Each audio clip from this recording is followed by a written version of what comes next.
믿음의 순례길을 안내해드립니다. 총신대학교 라은성 교수 나오셨습니다. 교수님 안녕하십니까? 안녕하세요. 네. 자, 지난 시간에 스위스 종교개혁의 중심 인물이었던 치빙글리를 이야기해 주시면서 잠시 루터 얘기를 언급을 해주셨는데 네. 오늘 본격적으로 마틴 루터를 만난다고요. 아, 그럴까요? 네. 저빙글리하고는 이제 1년 차인 것 같은데 네. 태어나는 게요.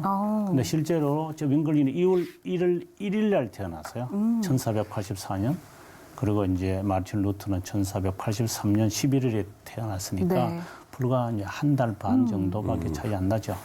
두 분이 다 독일어를 마틴 루터는 그의 종교 개혁을 하려고 했던 것은 아닌 것 같아요. 연구해 보면. 그런데 그 상황이 이제 그로 하여금 그 일에 종사하도록 이끌지 않았을까. 그 중에서 우리가 마틴 루터를 꼭 기억해야 되는 것 가운데 하나는 그 진리 중에 진리를 재발견했다라고 하는 칭의. 네. 예. 보통 우리가 믿음이라고 이렇게 이야기하는데 칭의라고 하는 justification 영어로 그렇게 합니다만은 네. 그 의미를 재발견해서 우리에게 알려졌기에 종교개혁이 근본적인 그 힘이 네. 거기에 있었다. 그냥 단순한 무슨 제도를 바꾸는 거나 사람을 바꾸어서 개혁을 하는 그런 입장이 아니라 진리를 재발견했기에 수많은 사람들이 거기에 거의 뭐 한 목소리로 다 동참해 버리는 거죠. 무슨 다른 것에서가 아니라. 네. 그래서 그의 그 생애 자체가 굉장히 그 고통, 내적 고통이죠. 어거스틴처럼 그 내적 깊은 고통을 다른 분과는 좀 다른 것 같아요. 네. 종교개혁자 다른 분들하고는 깊은 그 고뇌 속에서 그 진리를 방금 이제 평안을 찾는다고 하는 방송이 방금 나왔는데 그것처럼 그 참된 평강이 어디에서 오는가 그런 수도원에 또 가기도 네. 했잖아요. 그리고 이제 로마를 순례하기도 했지만 그래서도 기쁨을 누리지 못하죠. 그러다가 이제 비텐베르크에 와서 이제 거기서 신학교를 졸업을 하거든요. 네. 졸업을 하고 성경을 가르치면서 이제 죄 사함을 받는 기쁨은 단순히 이 면죄부 판매하는 것으로 끝나지 않는다라고 하는 것이 이제 많은 사람들에게 이제 도전이 되어졌고, 그다음에 우리가 하나 간과하지 말아야 되는 거는 보통 이제 1517년에 이제 시작이 되어졌다고 할 때에 네. 그때의 칭의를 깨닫는 것은 아니에요. 우리가 로마서 1장 16절, 17절이 마틴 루터가 읽다가 진리를 발견했다 이렇게 말을 하는데 네. 그때는 1517년이 아니라 1519년에 19년에 비로소 칭의라고 하는 그것을 깨닫게 되고요. 1517년에는 면죄부에 대한 반대가 네. 이제 사람들에게 동료가 되어졌고 그 물결이 쓰나미처럼 되어지는 것은 이제 1519년에 있었던 칭의에 대한 재발견으로 인해서 네. 많은 사람들에게 이제 기쁨을 안겨다 주었다고 생각을 합니다. 네. 그 앞서서 마틴 루터가 이제 종교개혁을 추진하게 된 게 어떤 환경 때문에 하게 된 것도 있다 이렇게 말씀을 하셨는데 네, 그렇죠. 좀 결정적인 계기가 좀 있었을까요? 그렇죠. 많은 사람들이 뭐 우리가 앞서 얀 후서라든가 많은 분들이 뭐 영국에서는 존 위클리프 같은 분들이 교회 개혁을 외쳤지만 그때는 왜 되지 않았을까라고 할 때에 시대적 어떠한 상황이 있는 것 같아요. 그 첫 번째가 우리가 아다시피 그 인쇄기를 그게 발명이 되어졌다는 네. 것이 왜냐하면 95개 조항이 이제 붙여지고 네. 95개 조항을 친구에게 보내거든요. 그 친구가 그것을 복사를 해요. 그래서 이제 당시에 교황 레오 10세에게까지 이게 들려간 거죠. 네. 예. 그러니까 인쇄기의 그 발명이 상당한 종교개혁에 영향을 끼친 요인에 우리는 무시할 수 없고 네. 당시에 또 신분의 그 격차 그래서 이제 농민 이제 전쟁이 일어날 정도였으니까 예. 이제 그런 것들이 진리를 추구하는 대로 마음이 모아지지 않았나 네. 그런 생각을 합니다. 네.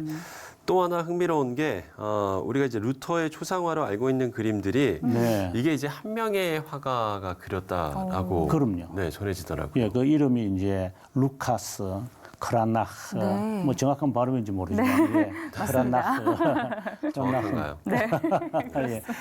그 비텐베르크의 그분의 그 사택에 가면 지금은 이제 박물관으로 바뀌었죠. 거기 가면 이제 1층에 그 루카스가 그린 그림들이 1층, 2층 다 장식되어 있습니다. 네, 아마 루카스 크라나흐가 그린 그림이 없었다면 루터의 그 생생한 그 모습을 보기가 어려울 거다. 그는 평생 그 루터의 생애에 대한 그림을 다 그렸고요.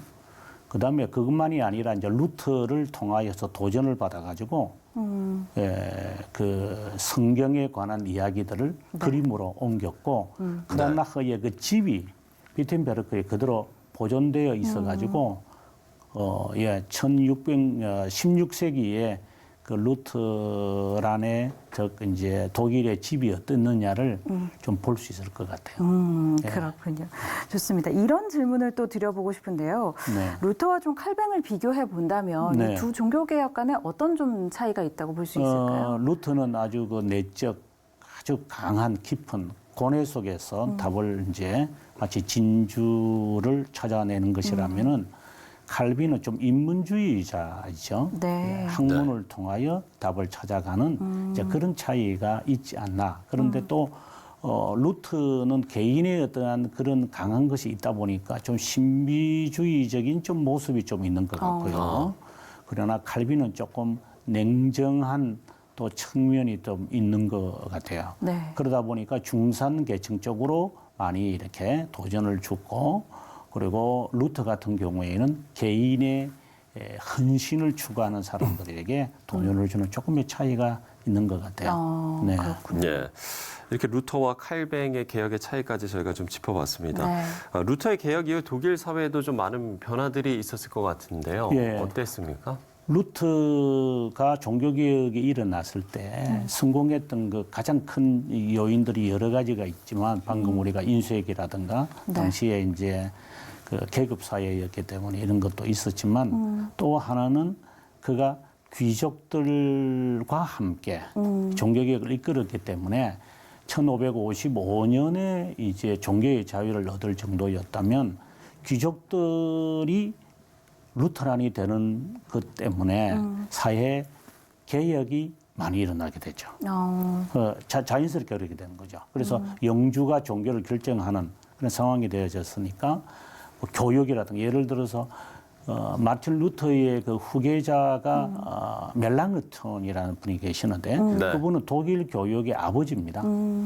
그러니까 교육이라든가 사회의 전반부라든가 그리고 계급 사회라든가 이런 모든 부분에 사실상 우리 루터의 영향은 다양하게 미치게 되어졌죠.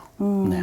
그게 또 현재까지도 독일 사회에 영향을 미치고 있는 거고요. 예, 특별히 그 루터란을 저는 보면 굉장히 사회에 영향을 끼치는 것 가운데 가장 큰 것이 그 디아코니아라 이래가지고 그 사회의 봉사, 그 디아코니아라는 말 자체가 그리스어로 봉사라는 뜻이잖아요. 네. 이제 그러다 보니까 사회의 헌신, 봉사 이런 일에 자연스럽게 그 루터란들이 도전을 받으면서 그 일을 하시는 것 같아요. 네. 과거에 그 방송 지금 하고 있는지 모르겠어요. 루터란 아워라 이래가지고 라디오 방송이 지금은 TV입니다만은 그때는 라디오 방송이 루터란 아워 이래가지고 늘 방송했던 어릴 때 기억이 나요. 네. 오늘은 독일의 종교개혁과 또 말씀을 나눠봤습니다. 다음 시간에는 다시 국내로 돌아와서 우리나라 곳곳의 신앙의 유산을 또 살펴보도록 하겠습니다. 네. 네, 총신대학교 나은성 교수와 이야기 나눠봤습니다. 교수님 오늘 말씀 고맙습니다. 감사합니다. 감사합니다.